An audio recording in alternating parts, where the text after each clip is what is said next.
Hello and welcome to this tutorial for Botcha about action groups. Actions are a new concept we've introduced into this latest version of Botcha, which is 25.0, and they are sort of a modifier for the entire document and allow you to automatically execute actions on object change. So if you change an object which is captured by the action, then that action will be applied to that. For example, I want to show you here, we have a very simple shoe. We want to build a kind of a desert boot style shoe. And I want to be able to dynamically modify the shoe. And I have two unwrapping. I have an unwrapping with a heel split here, and I have an unwrapping which is a front split here. So what I want to do, I'm going to concentrate on this side, and I'm going to isolate everything else. So I have my panel here that I can bring out with the show panel here in Rhino, and it's called Botcha Actions. And I'm going to click on Add Action, and I'm going to create a remap action. As you can see from the command line, we can see that Ryan is asking me for selecting a source mesh for the mapping and a target mesh for the mapping. I have not yet selected any object, but you can see that in the action panel, we have now a remap action with a number of parameters, whether to use, which tolerance to use, which curve tolerance, which strategy, and whether to do a smooth interpolation or not. I can change my source and target if anything changes. And it's telling me that I have no object that have been captured. You can collapse this remap action, and I'm going to call remap heel split, just to differentiate for the other remaps that I'm going to create. To capture, add an object to the capture, I just selecting the base mesh and clicking the plus, and you can see that now it remapped automatically that object to the 3D. One interesting thing that I can do here, for example, let me add some. I'm gonna modify this. I'm gonna put the smooth edit. I'm going to change, and you can see here, I'm gonna change into 2D. And of course, the 3D is updated. Go back, everything is updated. But the same goes if I go here, edit this, and now I'm gonna pull it up a bit. And you can see that automatically, then this is also applied in the 2D. So the action goes both ways.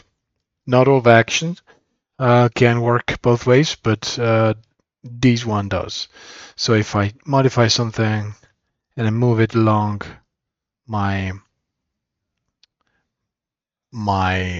mesh, my last, it is also going to be affected in the 2D version. So I can see the 2D version here. It's been affected. I'll go back here. And if I take this, for example, add a couple of modifiers, I'm going to add a second modifiers just for you to get this nice result. Of course, the same will continue to apply. So I'm going to go again and edit this just a bit to show you. I'm going to push it a little bit up, and I can see that if I push it down and push it up, I have the action that is applied every time I do some changes. So I'm going to show the rest. And I'm going to do the same with this other part. So I'm going to select this and everything in the flat, isolate just for convenience. And we can see here we have our front split. So I'm going to do add action. Again, another remap. The source is the flat. The target is the 3D. And I'm gonna call it remap front split. Again, here I want to add this mesh. So here I have my mesh. I have a couple of objects which are like eyelets, accessories, and I want to add these as well. Can add these as well.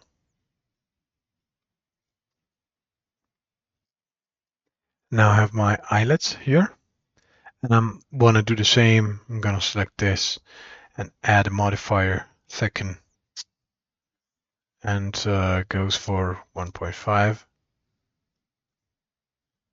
There we have, quite nice. Now I have this. So if I want to change, for example, the color line, and I select this, I can hide now both my meshes. This is a very cool thing. I can let's bring back everything, and now go here. Start hiding a couple of stuff, and here we have so much cleaner result. For example, I'm seeing here some overlap that I don't want, so I want to take this mesh, go for the soft edit.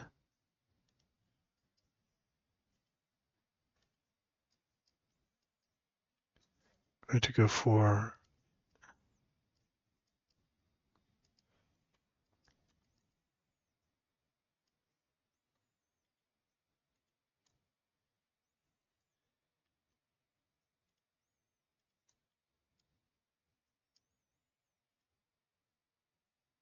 maybe it's a bit too much. Let's go for 30.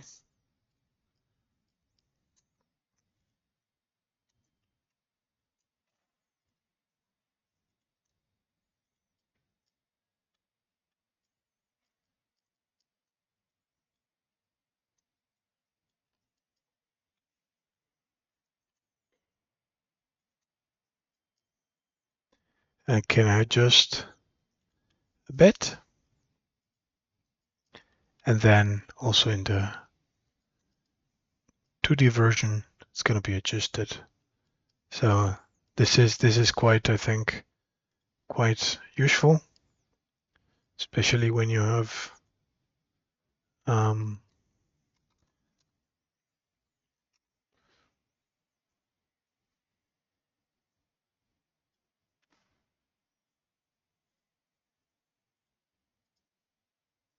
some small adjustment to do for like this.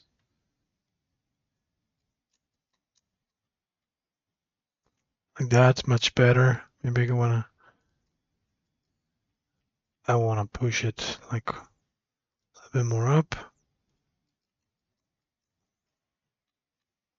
There I have. So now I can fix that. I can move my stuff around here, for example. I can move a bit things and get some much better results. Or I can do, a lot of things.